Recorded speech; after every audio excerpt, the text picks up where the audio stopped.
To another video of corporate law. Students, हम इस lecture में डिस्कस करेंगे लीगल पोजीशन ऑफ डायरेक्टर्स, यानी कि कंपनी के संचालकों की वैधानिक स्थिति क्या हो सकती है, यानी कि कोई डायरेक्टर, कोई संचालक किस किस तरह से कंपनी में पार्ट ले सकता है, वो किस किस तरह से कंपनी से रिलेटेड है, जिसमें कुछ पॉइंट्स हम डिस्कस करेंगे। फर्स्ट है कि डायरेक्टर कंपनी के ट्रस्टी की तरह काम करते हैं, वो कंपनी के एजेंट्स हो सकते हैं, डायरेक्टर कंपनी के मैनेजिंग पार्टनर हो सकते हैं, कंपनी के ऑफिसर हो सकते हैं या फिर एम्प्लॉय भी हो सकते हैं। तो स्टूडेंट्स, अब हम इनको वन बाय वन डिस्कस करेंगे कि किस तरह से संचालक कंपनी के employee, officer, managing partner, agent या ट्रस्टी हो सकते हैं। Okay, let's start these points one by one. First we have is जो बेसिकली हम बात करते हैं कंपनी के डायरेक्टर्स के लीगल पोजीशन की। कंपनी और डायरेक्टर्स के बीच में क्या रिलेशनशिप है, उनकी लीगल पोजीशन क्या है। डायरेक्टर्स कंपनी को मैनेज करते हैं, इसलिए मैनेज करने के लिए उनको कुछ राइट्स प्रोवाइड किए गए हैं ताकि वो कंपनी के बिजनेस को अच्छे से चला सकें, इफ़ेक्टिवली और एफिशिएंटली चला सकें। डायरेक्टर को कंपनी का बिजनेस चलाने के लिए कुछ अधिकार, कुछ पावर्स दिए जाते हैं। उनके सिवा डायरेक्टर्स उनको दी गई पावर के लिए वो लाइबल भी होते हैं, यानी जो भी एक्टिविटीज़ या जो भी एक्शंस डायरेक्टर्स ने किए हैं उनके लिए वो इक्वली रिस्पॉन्सिबल भी हैं। डायरेक्टर्स कंपनी के बिजनेस को मैनेज करते हैं, कंपनी की कैपिटल, कंपनी की प्रॉपर्टी, ये सभी यूज़ करने का अधिकार, इन्हें मैनेज करने का अधिकार कंपनी के डायरेक्टर्स को है। और ऐसा करना कंपनी के आर्टिकल्स में और कंपनी एक्ट के प्रोविजंस में जो कुछ भी मेंशन है उसके अकॉर्डिंगली ही हम अपने डायरेक्टर्स को अधिकार दे सकते हैं। अब हमारे पास जो पॉइंट्स आते हैं लीगल पोजीशन के, फर्स्ट हमारे पास है, जैसा कि ऑब्जर्व किया गया है कि डायरेक्टर्स किस किस तरह से काम कर सकते हैं, उस ऑब्जर्वेशन के बेसिस पे कुछ पोजीशंस को डिस्कस किया गया है। First position we have is director working as a trustee. तो डायरेक्टर्स किसी कंपनी के ट्रस्टी के रूप में काम कर सकते हैं। डायरेक्टर्स को शेयर होल्डर्स के बेनिफिट के लिए कंपनी के बिजनेस को चलाने के लिए, उसको मैनेज करने की अथॉरिटी दी जाती है। इस केस में डायरेक्टर्स ऐसे पोजीशन में है, अगर कोई डायरेक्टर ऐसी पोजीशन को एक्सेप्ट करता है कि वो डायरेक्टर ट्रस्टी बन के शेयर होल्डर्स के हित में काम करेगा, तो उसे कंपनीज एक्ट के अकॉर्डिंगली ही अपना काम करना होगा। अगर डायरेक्टर विश्वास और ट्रस्ट के बेसिस पे कंपनी का डायरेक्टर अपॉइंट हुआ है, तो हम कहेंगे कंपनी के डायरेक्टर का कंपनी के साथ एक फिड्यूशियरी रिलेशनशिप है, दैट इज़ विश्वास आश्रित एक रिश्ता बना है डायरेक्टर का कंपनी के साथ।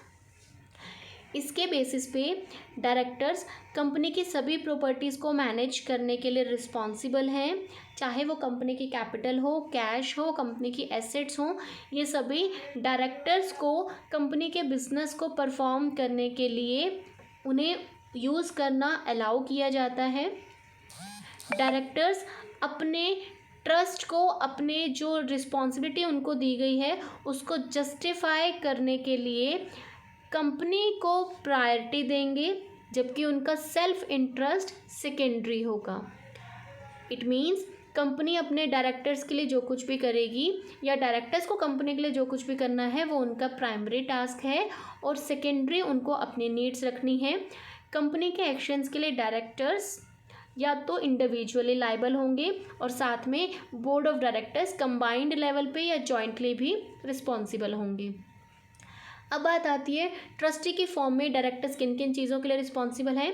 कंपनी के शेयर्स को अलॉट करने के लिए, शेयर्स का हरण करने के लिए, यानी फोरफीचर तब होता है जब शेयर होल्डर्स कंपनी के द्वारा मांगी गई कॉल्स का अमाउंट पे नहीं करते। तीसरा, शेयर्स के ऊपर कॉल को मंगाने का काम डायरेक्टर्स का है। ट्रांसफ़र ऑफ शेयर्स को एक्सेप्ट करने का काम है। कंपनी की प्रॉपर्टी और एसेट्स को अच्छे से यूज़ करने के लिए भी कंपनी के डायरेक्टर्स रिस्पॉन्सिबल हैं। इसमें हमारे पास केस दिया गया है। इस केस में कहा गया है कि डायरेक्टर्स कंपनी की चुकता पूंजी यानी पेड अप कैपिटल के लिए ट्रस्टी रिस्पॉन्सिबल हैं। जिसके लिए वो जॉइंटली या सेवरली उनको रिस्पॉन्सिबल बनाया जा सकता है। डायरेक्टर्स को अधिकार है कि वो शेयर्स को अलॉट कर सकते हैं, फोरफिट कर सकते हैं, कॉल्स कर सकते हैं। पार्टली पेड अप शेयर्स के लिए यानी कि शेयर्स का जो अमाउंट अभी तक अनपेड है उसके लिए कॉल्स भी मंगवा सकते हैं, और अगर शेयर्स ट्रांसफ़र किए जा रहे हैं तो उनको एक्सेप्ट करने का भी अधिकार हमारे डायरेक्टर्स के पास है। उसके बाद आता है, जब डायरेक्टर्स ट्रस्टी की तरह काम कर रहे हैं तो भी हम ये नहीं कह सकते, कानूनी रूप से नहीं कहा जा सकता कि डायरेक्टर कंपनी का ही कंप्लीट ट्रस्टी है, क्योंकि लीगली इसके लिए ऐसा कोई भी प्रोविज़न नहीं बनाया गया है। नेक्स्ट केस में हमें जैसा कि बताया गया है री लैंड अलॉटमेंट कंपनी में, इस केस में जस्टिस लिंडले ने देखा कि डायरेक्टर्स को कंपनी का हमने ट्रस्टी तो कह दिया, लेकिन वो ट्रस्टी पूरी तरह से ट्रस्टी नहीं कहलाए जा सकते, क्योंकि ट्रस्टी वो व्यक्ति होता है जिसके पास उन एसेट्स का टाइटल या उनकी ऑनरशिप ट्रांसफ़र हो जाती है। बट रियल में तो हम ऐसा नहीं कर रहे, ऑनरशिप डायरेक्टर्स को नहीं देते हैं, सिर्फ हम अपने संचालकों को कंपनी के बिजनेस को चलाने के लिए उन एसेट्स के ऊपर राइट तो दे रहे हैं, लेकिन ऑनरशिप नहीं देते। इसीलिए कहा गया है कि कंपनी के डायरेक्टर्स कंपनी के कंप्लीट ट्रस्टी नहीं होते। ऐसा इसलिए किया जाता है ताकि डायरेक्टर्स कंपनी के बिजनेस को सिर्फ कंट्रोल कर सकें, उसके ऑनर ना बने। अगर डायरेक्टर्स कंपनी के एसेट्स का मिसयूज़ कर रहे हैं तो माना जाएगा कि उन्होंने कंपनी का ट्रस्ट ब्रेक किया है, तोड़ा है। अगर डायरेक्टर्स को शेयर्स के ऊपर कॉल मंगवाने के लिए कहा जाता है, तो अगर शेयर होल्डर्स तो कॉल पे कर रहे हैं लेकिन डायरेक्टर खुद कॉल का अमाउंट पे नहीं कर रहा है, शेयर होल्डर से अमाउंट कॉल किया, रिसीव भी कर लिया, लेकिन उसने खुद पे नहीं किया और ऐसा शेयर होल्डर्स के सामने प्रेजेंट भी नहीं किया, फैक्ट नहीं रखा, तो भी माना जाएगा कि डायरेक्टर्स ने शेयर होल्डर्स का और कंपनी का ट्रस्ट ब्रेक किया है। डायरेक्टर को भी कॉल अमाउंट पे करने की नेसेसिटी है। आगे हमारे पास पॉइंट आता है कि कंपनी के डायरेक्टर्स को हमने कहा कि डायरेक्टर्स कंपनी के ट्रस्टी हैं, लेकिन वो कंपनी के ट्रस्टी हैं, वो शेयर होल्डर्स के इंडिविजुअली ट्रस्टी नहीं हैं, क्योंकि शेयर होल्डर्स के हित के लिए ठीक है वो बिज़नेस चलाते हैं, लेकिन उनके पर्सनल इंटरेस्ट की रक्षा करने के लिए हम डायरेक्टर्स को अपॉइंट नहीं करते हैं। हम शेयर होल्डर्स के बिहाफ पे कंपनी के बिज़नेस को मैनेज करने के लिए, बिज़नेस को चलाने के लिए डायरेक्टर्स अपॉइंट कर रहे हैं। इसके लिए एक और केस है परसीवल वर्सेस राइट का केस। इसमें देखा गया कि डायरेक्टर्स कंपनी के शेयर्स को बेचने की प्लानिंग कर रहे थे। आई रिपीट, इस केस में कंपनी के डायरेक्टर्स कंपनी को बेचने की डिसाइड कर रहे थे। उन्होंने देखा कि कंपनी को हम हाई प्राइस पे बेचेंगे तो कंपनी को प्रॉफिट होगा, फिर मर्ज करके या एमलगमेशन के बेसिस पे हम बिज़नेस को अच्छे से चला सकते हैं। अब ऐसा करने के लिए डायरेक्टर ने किसी शेयर होल्डर के शेयर्स को ले लिए और उस शेयर होल्डर को एक्चुअल प्लान नहीं बताया। तो अब हम कहेंगे जब डायरेक्टर्स ने शेयर्स ले लिए तो ऐसा करना हमने वैलिड माना, क्योंकि डायरेक्टर्स कंपनी के ट्रस्टी हैं, कंपनी के बेनिफिट के लिए काम करना उनकी रिस्पॉन्सिबिलिटी है, ना कि शेयर होल्डर के लिए पर्सनल रिस्पॉन्सिबिलिटी। अब हमने कहा कि अगर डायरेक्टर शेयर होल्डर्स के इंटरेस्ट को रिप्रेजेंट कर रहे हैं तो शेयर होल्डर के लिए भी वो रिस्पॉन्सिबल माने जाएंगे। यहाँ पे एक और केस आता है एलन वर्सेस हयात का केस। डायरेक्टर कंपनी को एमेलगमेट करना चाहते थे, यानी दूसरी कंपनी के साथ मिलाना चाहते थे। ऐसा करने के लिए उन्होंने कहा कि कंपनी के शेयर होल्डर्स अपने शेयर्स को बेच दें, तो शेयर होल्डर्स अपने शेयर्स को उनकी फेस वैल्यू पे बेचने के लिए तैयार हो गए। जैसे कि फेस वैल्यू मतलब शेयर्स अगर 10 रुपीज़ का है, 10 रुपये की वैल्यू है, तो शेयर होल्डर्स 10 रुपये पे ही उस शेयर को देने के लिए एग्री करते हैं। जब डायरेक्टर्स ने ऐसा प्रपोजल दिया तो शेयर होल्डर्स ने एक्सेप्ट किया। तो डायरेक्टर के इस डिसीजन की वजह से कंपनी को बहुत ज़्यादा मात्रा में प्रॉफिट्स हुए। तो यहाँ पे देखा गया कि डायरेक्टर ने ट्रस्टी बन के शेयर होल्डर्स को प्रॉफिट कराया, उनके शेयर्स को फेस वैल्यू पर बेच के। तो हम कहेंगे कि लीगल मैनर में हमने डायरेक्टर्स को ट्रस्टी तो कहा, लेकिन ट्रस्टी सिर्फ एक लिमिटेड मैनर तक कंप्लीट ट्रस्टी हमने नहीं बनाया। अब बात आती है कि ट्रस्टी के फॉर्म में डायरेक्टर्स क्या क्या काम करेगा। पहला कि लीगल स्टैंड पॉइंट पे हम उनको कंप्लीट ट्रस्टी नहीं कह सकते। दूसरा, डायरेक्टर का ट्रस्टी बन के कंपनी के साथ एक फिड्यूशियरी रिलेशनशिप, दैट इज़ विश्वास आश्रित एक रिलेशनशिप एस्टैब्लिश होता है, जिसके बेसिस पे कंपनी की कैपिटल और प्रॉपर्टी को यूज़ करने का अधिकार डायरेक्टर्स को मिल जाता है। डायरेक्टर्स को जो भी अधिकार दिए गए हैं वो ट्रस्टी बनाकर उनको दिए गए हैं, तो उनकी भी रिस्पॉन्सिबिलिटी है कि वो गुड फेथ में और कंपनी के बेनिफिट के लिए और शेयर होल्डर्स के बेनिफिट के लिए उन अधिकारों का प्रयोग करें, ना कि अपने पर्सनल फ़ायदों के लिए। उसके बाद है शेयर होल्डर्स के लिए वो अलग से ट्रस्टी अपॉइंट नहीं होते हैं, वो सिर्फ कंपनी के लिए ही ट्रस्टी अपॉइंट होंगे। सेकंड है, डायरेक्टर्स कंपनी के एजेंट की तरह भी काम कर सकते हैं, क्योंकि कंपनी आर्टिफिशियल पर्सन है, वो खुद से काम नहीं कर सकती, इसीलिए डायरेक्टर्स को अपॉइंट किया जाता है। तो कंपनी मेन है, जबकि उसके काम को कोई और चला रहा है, इसलिए हमने डायरेक्टर्स को अपॉइंट किया और उन्हीं डायरेक्टर्स को हमने यहाँ पे एजेंट का नाम दिया। तो डायरेक्टर हमारे ट्रस्टी की तरह भी काम कर सकते हैं और डायरेक्टर्स एजेंट की तरह भी काम कर सकते हैं। डायरेक्टर को उतनी ही अथॉरिटीज़ दी जाएंगी जितना कंपनी के आर्टिकल्स में लिखा हुआ है और कंपनीज एक्ट 2013 के लॉज में प्रोविजंस में जितना लिखा गया है। डायरेक्टर्स को वो सारे काम करने हैं जो कि उन्हें ऑथोराइज़ किए गए हैं, और ऐसी अथॉरिटी उन्हें कौन दे रहा है? कंपनी दे रही है। यहाँ पे हमारे पास केस है फर्ग्यूसन वर्सेस विल्सन का केस। इसमें देखा गया कि डायरेक्टर्स की पोजीशन के बारे में ये केस डिस्कस किया गया था। यहाँ पे हमने कहा कि डायरेक्टर्स तो सिर्फ कंपनी के एजेंट्स होते हैं, कंपनी खुद काम नहीं कर सकती है क्योंकि वो खुद कोई ह्यूमन बीइंग नहीं है, इसलिए काम करने के लिए डायरेक्टर्स अपॉइंट किए। इस केस में वो डायरेक्टर जो सिर्फ कंपनी के बिजनेस को चलाने के लिए अपॉइंट किए, तो हमने कहा अब जो रिलेशनशिप बना वो प्रिंसिपल और एजेंट का बना।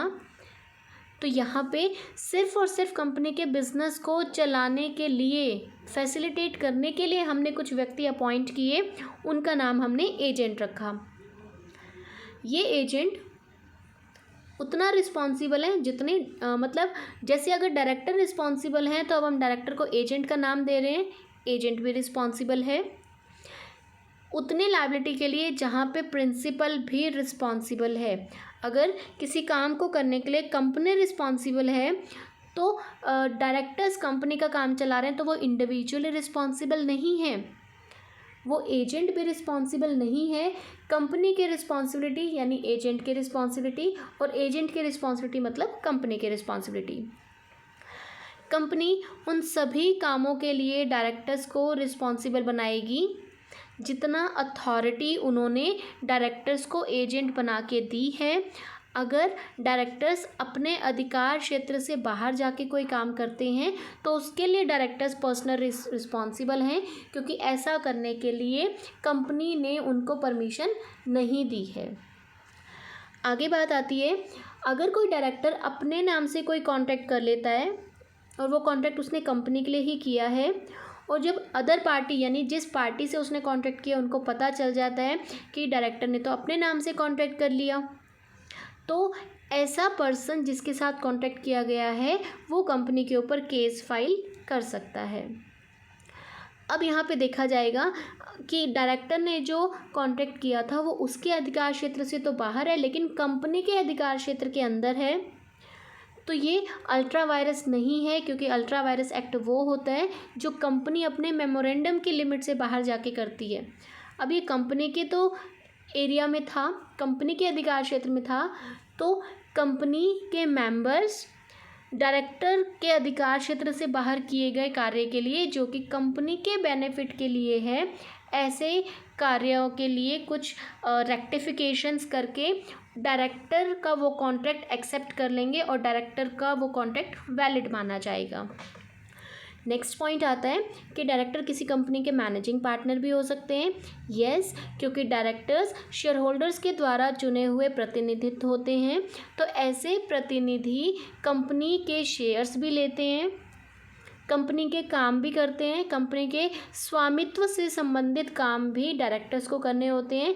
जैसे कंपनी के लिए मैनेजर्स को अपॉइंट करने का राइट है उनके पास, कंपनी के बोर्ड ऑफ डायरेक्टर्स को मैनेजिंग पार्टनर्स को भी रखने का अधिकार है। इसलिए हम कह सकते हैं या तो वो मैनेजर या मैनेजिंग डायरेक्टर्स अपॉइंट कर सकते हैं। इसलिए हम कहेंगे कि कंपनी के डायरेक्टर कंपनी के प्रबंधक साझेदार भी हो सकते हैं। नेक्स्ट हमारे पास है director as an officer of company.